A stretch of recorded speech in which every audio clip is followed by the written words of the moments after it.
Hi everyone, this is Nadine again. Welcome to my channel. Today I would like to talk about Tezos, the coin a little bit, but mainly about the blockchain itself. But before we do that, please give me a like for this video. It really helps with the YouTube algorithm, and subscribe to my channel to hear more content like this. So what is Tezos? As I mentioned, it is a blockchain. It was founded in 2018 by Arthur and Kathleen Brightman. And it is designed to be open source, so there is not really one entity organizing and developing it, but there is the Tezos Foundation, which is located in Switzerland, and they don't really develop Tezos, but they have funding for Tezos projects.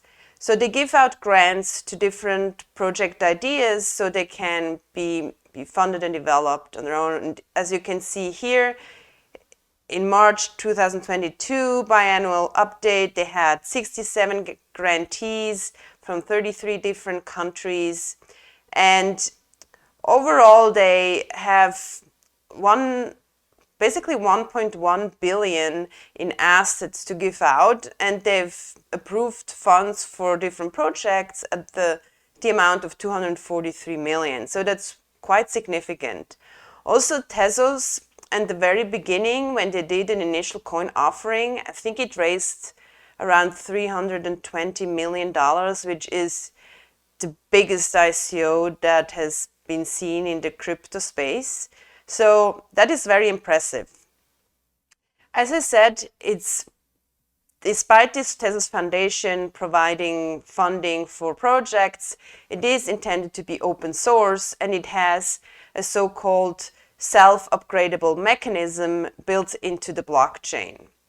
So when we go to the Tezos documentation, here is a more higher level description of what Tezos is. And as you can see here in the first paragraph, self-amendment.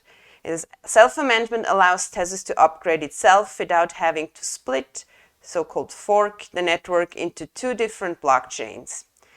So usually when there is a significant upgrade and you have disagreement within the community, a blockchain typically splits into two chains. So you have the majority that supports the upgrade, but then you have a minority that still sustains the previous version of the blockchain. Tezos is built the way so it's actually kind of alleviating this problem. Through a governance system, you have validators vote on upgrades, and it's only accepted when they reach, I think, 80% agreement on the upgrade. So likely you won't have any splits because, upgrades are only accepted when 80% of the validators agree with it. So that's what they mean with on-chain governance. In Tezos, all stakeholders can participate in governing the protocol. The election cycle provides a formal and systematic procedure for stakeholders to reach agreement on proposed protocol amendments. And a little bit more to that, just a little bit lower in this page.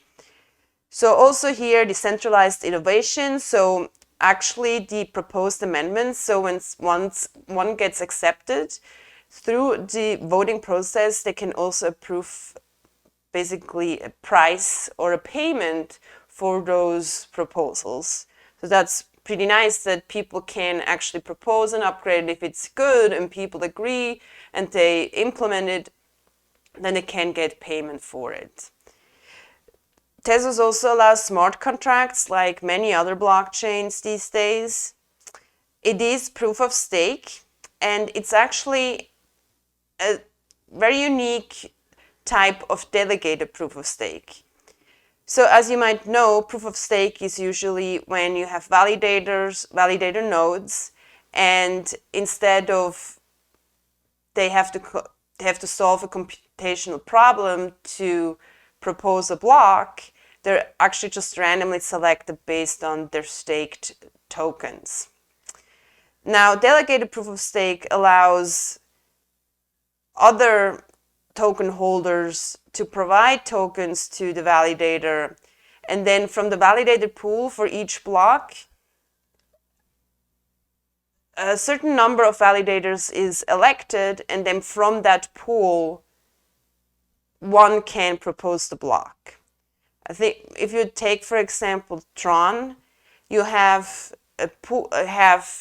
you have the validator nodes on the network, and for each cycle, and that's every 6 hours, a validator pool of 27 validators is elected, and from those, one is chosen to actually mint a block.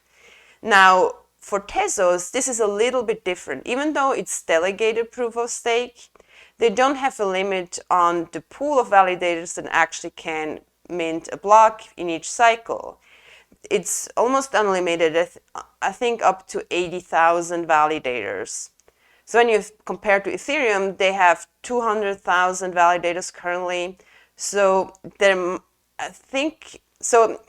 it seems like there is some limit, but right now on Tezos there is only a few hundred, I think, a little bit over 100 validators. So until 80,000 is reached, it's kind of liquidly or dynamically expandable. But what's really unique to Tezos is there are the validators, they are called bakers, and they run a network node, a validator node, and they actually mint those blocks. And based on the stakes they hold, they are more likely to be chosen to mint a block. Now, you as a token holder, you can actually delegate your tokens, and that can be any amount, to a validator or so-called baker. But the nice thing is, and very unique to Tezos, is that you won't lose ownership over your tokens. So you're delegating it, but they keep your tokens in the wallet. The baker doesn't have any access to your tokens, but it increases the baker's stake to be chosen for a block. And so that is really nice, because if a baker misbehaves and the network decides they are malicious or they're minting wrong blocks, only their stake tokens, which is a minimum of 8,000 Tezos, can be taken away from them, and not the tokens that are delegated. So if you're participating in delegating your tokens, that's a very safe way doing it in comparison to other blockchains where you're actually giving your tokens to a validator. So that's very unique in Tezos, and I think it's a pretty cool solution. Also because you can't just unstake and stake your tokens and delegate and non-delegate whenever you want. It's very dynamic, and I think that's the reason why they call it liquid proof of stake, because then you also don't have the problem that one validator has a very high stake and actually a lot of power over the network. So people, when they observe the network and they feel like, okay, this baker has actually way too much stake in this, and they can just move easily from one baker to another. And I've done it myself. It's very simple. You can even do it from your ledger. Ledger Nano has this option. You can select freely from the different bakers, and you're just gonna earn percentage on your staked tokens. And yeah, when we go to actually here to stakingrewards.com, you can see what the percentage is that you can receive as a delegator. You have like 5.1%, yeah, more or less. And if you're a baker, you make 5.7. So there is not a huge advantage of being a baker in this sense. And I don't know how they want to solve this in the future, or if they even intend to. Maybe they want to have only a few bakers. There are a few hundred, I think, but yeah, I don't really see why I should go through the trouble of becoming a baker if it's only not even a percent difference in terms of rewards. Like, as a baker, you have a lot of responsibility. You have to make sure that your software is up to date, otherwise you get so-called slashed, so funds are taken away from you. You can't be offline too long, or just, yeah, basically idle for too long. So it's also, I think, as you can see here, it says complexity, it's very hard to set it up. I haven't tried it myself. If you did, and you have some information about that, I would love to hear it, so please leave a comment. But yeah, I don't see, with these percentages, I don't really see a reason for myself to become a baker, even if I might have more than the 8,000 Tezos, that's the minimum for a baker. So not sure what's the deal about that and if they're going to change things like this in the future. But yeah, when you essentially, you stake $1,000 in Tezos, you're going to make around $4 a month. And obviously that linearly increases the more that you stake. So that can be quite a good passive income depending on how much Tezos you have. Up here you have also the adjusted reward based on the inflation rate that's on Tezos. So that's actually less than 1% for delegating Tezos. But I mean, inflation in this sense, I wouldn't be too worried about it because in my opinion, inflation affecting the price of the token is really hard to estimate for crypto because it's so volatile. Right now, Tezos is around $1.4, $1.40. It was the high peak at $8. So even if you just earn very little, that can actually be quite a significant amount in the future when the token increases in value. Yeah, so that much on the staking on Tezos. And yeah, I think I'm not going actually too much into the governance process, but as I mentioned, so they have this system in place that people can propose a change on the blockchain. They can even be having the transaction fees and stuff like that. So each baker is also a voter, and for the 8,000 Tezos, for each 8,000 Tezos they stake, they lock up for their node, they have one roll of votes. So they call it a roll. So if you have 8,000 Tezos staked, you have one vote essentially. If you have 16,000 Tezos, it's two votes. So they can participate in those voting cycles. And here it's explained that there are 5 stages of Tezos governance. You have the proposal period, and where everyone can look at the proposal, what it is, they can vote. And here it says, at the end of the proposal period, the network counts the proposal votes. For any proposal to be considered valid, it must have enough upvotes to meet a 5% quorum. So at least 5% have to agree to actually get into the exploration period. And in the exploration period, bakers may vote on the top-ranked proposal from the previous proposal period using the ballot operation. Bakers get to vote either yay, nay, or pass on specific proposals. If 80%, here it's 80% supermajority of non-abstaining bakers approves, it goes into the testing period.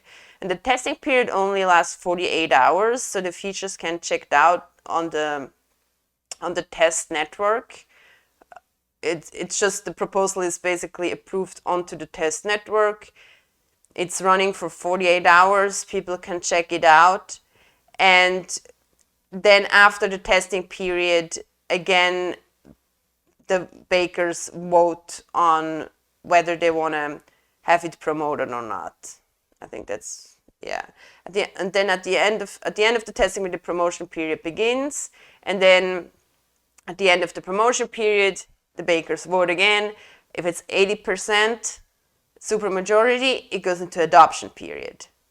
And in the adoption period, that's then when actually the upgrade is implemented onto the blockchain and merged into the mainnet.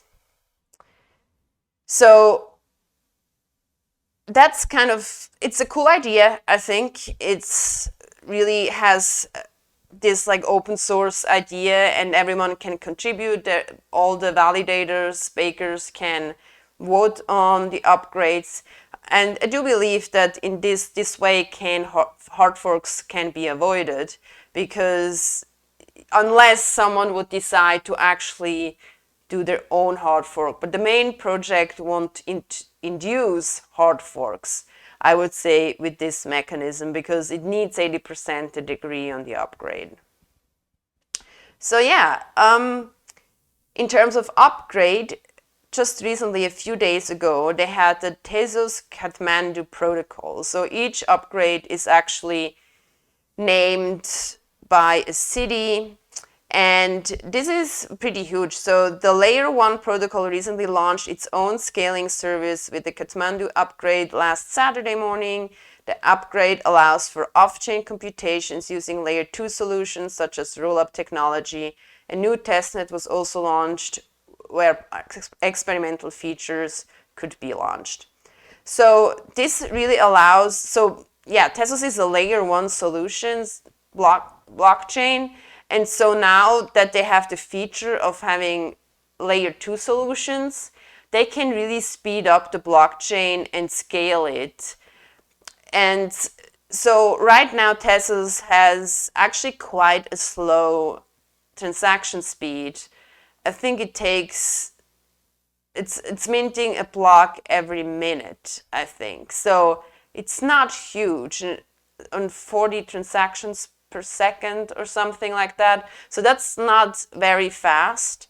But with a layer 2 solution, you can actually roll up transaction and basically combine thousands of transactions into one block. And so you can really scale up the speed and efficiency of the blockchain. So this upgrade was actually quite significant.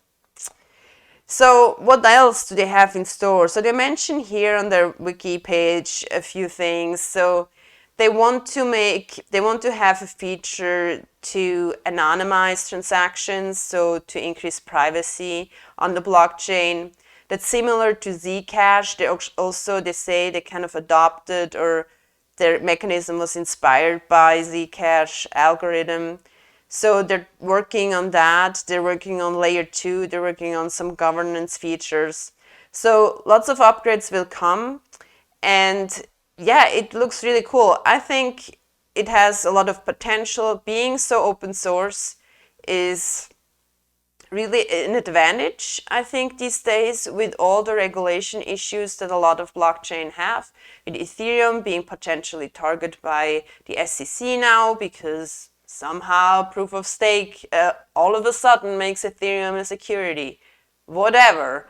But having an open source approach really makes it difficult for regulators to attack a project, because yeah, they would have to go after the users, and that's not what they want.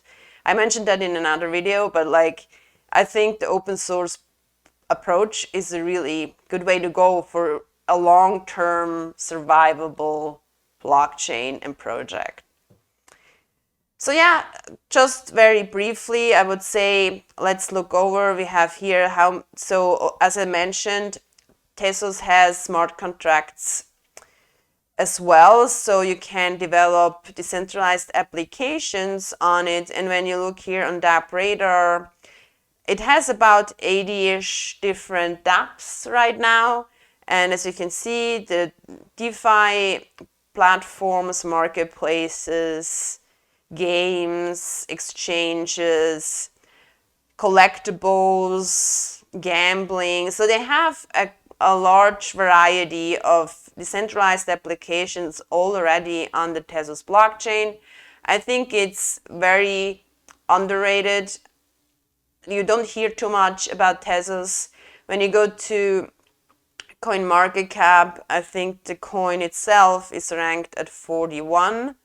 So not very high. It also right now it's very low. It has lost a lot of value in the recent days, and as you can see, it's now at $1.40 or 50, around that.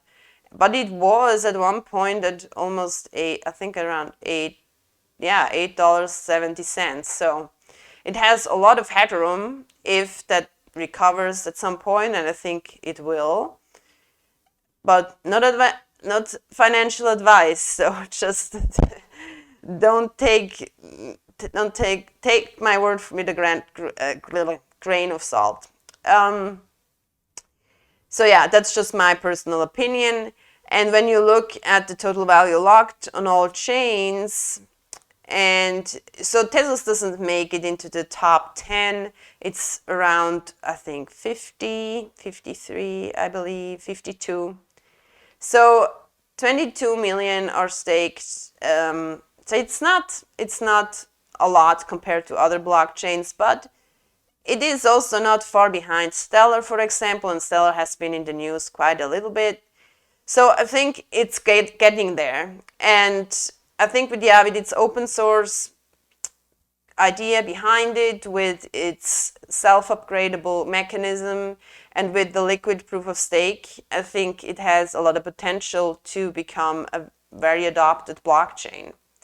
So that's it for today. Thanks for watching. And yeah, give me a like for this video. It really helps with the YouTube algorithm, and subscribe to my channel. And I hope to see you next time. Bye.